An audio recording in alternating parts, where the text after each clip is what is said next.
अस्सलाम वालेकुम everyone, welcome back to my channel. इस वीडियो में हम सीखेंगे कि why do we call sociology a social science. ये एक इम्पॉर्टेंट टॉपिक है जिसके बारे में इंट्रोडक्टरी कोर्सेज में पढ़ाया भी जाता है और एग्जाम्स में सवाल भी आता है। तो सोशियोलॉजी सोशल तो हम अगर कह रहे हैं तो हमें समझ आता है क्यों, because it deals with society. But why do we call it science? ऐसा क्या है कि आज से पहले जब भी हमारे माइंड में साइंस का कॉन्सेप्ट था तो हम समझते थे बायोलॉजी, केमिस्ट्री, फिजिक्स, मैथ्स। आज हम सोशियोलॉजी को, साइकोलॉजी को, इस तरह के सब्जेक्ट्स को सोशल साइंसेस कंसीडर क्यों करते हैं? तो इसको अंडरस्टैंड करने के लिए पहले मुझे समझना पड़ेगा कि साइंस क्या होती है।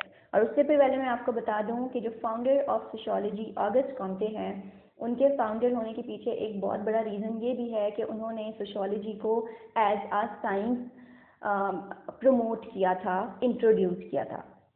ऑगस्ट कॉम्टे ने एक कॉन्सेप्ट दिया था जिसका नाम था पॉजिटिविज्म, एंड जो ये कहता था, यहाँ पे लिखा हुआ भी है, जो ये कहता था that application of scientific method to study social phenomena, यानी साइंसी तरीक़ेकार को, साइंसी मेथड्स को अप्लाई किया जाए माशरे को पढ़ने और समझने के लिए।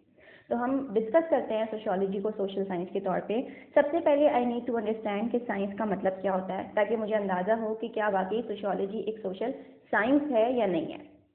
आपके सामने एक डेफिनेशन लिखी हुई है जिसमें लिखा हुआ है कि साइंस एक तरीक़ेकार है। इसका मतलब साइंस का मतलब कोई सब्जेक्ट नहीं है, फिजिक्स, बायोलॉजी, केमिस्ट्री। साइंस का मतलब है कोई भी ऐसा तरीक़ेकार जिसके ज़रिए हम ऐसा नॉलेज डिस्कवर करें जो वेरीफाइड हो और ऑर्गेनाइज्ड हो। ऑर्गेनाइज्ड का मतलब है स्टेप्स फॉलो हुए हों, और वेरीफाइड का मतलब है उसको बार बार टेस्ट किया गया हो और तब जाके रिजल्ट ड्रॉ किया गया हो। ना इसका क्या मतलब है? अगर आप गौर करें तो आपको आइडिया होगा कि सोशियोलॉजी में सोशल रिसर्च मेथड्स अप्लाई होते हैं। सोशल फिनोमिना को और किसी भी सोशल टॉपिक को, उसके कॉजेज़ को एक्सप्लोर करने के लिए, अंडरस्टैंड करने के लिए सोशल रिसर्च का इस्तेमाल किया जाता है। तो सोशल रिसर्च क्या है? साइंस ही तो है, मेथड ही तो है, जिसमें स्टेप्स होते हैं और फिर बार बार आप चीज़ों को टेस्ट कर रहे होते हैं, एनालिसिस कर रहे होते हैं, ताकि आप कंक्लूजन्स ड्रॉ कर सकें।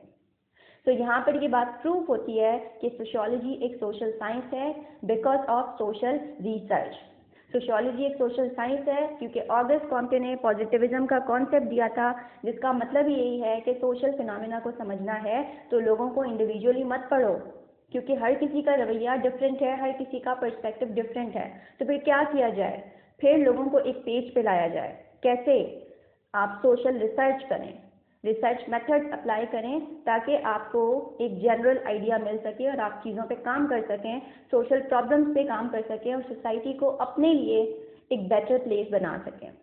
आज आपको जितने भी सोशल टॉपिक्स मिलते हैं, आप बात करते हैं पेरेंट्स एंड चिल्ड्रन का लैक ऑफ कम्युनिकेशन की। कैसे पता चला? रिसर्चेस के थ्रू। डिवोर्स रेट बढ़ रहा है, कैसे आइडिया हुआ? कैसे कॉजेज़ के ऊपर काम किया? जितने भी सोशल प्रॉब्लम्स हैं उन सबके पीछे पहले आप कॉजेज़ तलाश करते हैं और फिर आप उन पर काम करने की कोशिश करते हैं। बिल्कुल वैसे ही जैसे मेडिकल साइंसेस के अंदर कोई बीमारी सामने आती है तो पहले उसका कॉज डिस्कवर किया जाता है और फिर उस कॉज पे काम किया जाता है। ऐसी दवाई बनाई जाती है जो उस कॉज पे काम करे ताकि उस बीमारी को जड़ से ख़त्म करें। सेम एज माशरा भी इंसानी जिस्म की तरह है, इसमें भी मुख्तलिफ बिगाड़ पैदा होते हैं जो कि हमारी ज़िंदगियों के ऊपर असरअंदाज होते हैं। तो व्हाट टू डू? हम उन कॉजेज़ को तलाश करें जो इस बिगाड़ को पैदा करते हैं, जो उन सोशल प्रॉब्लम्स को पैदा करते हैं, ताकि हम उन कॉजेज़ को मिनिमाइज़ कर सकें और माशरे को एक अच्छी प्लेस बना सकें अपने लिए। आई होप आपको sociology as a social science समझ आ गया होगा और आज के बाद आपको ये भी आइडिया हो गया होगा कि सोशियोलॉजी, एंड अगर आप सोशियोलॉजी पढ़ रहे हैं तो it has a lot of scope, क्योंकि it is not less than other natural sciences subject. इसमें भी आप वही साइंस के तरीके का इस्तेमाल कर रहे होते हैं और इवन इसमें आप उस प्लेटफॉर्म को बेहतर बना रहे होते हैं जहां आपने ज़िंदगी गुजारनी है, which is society. Thank you very much, keep supporting.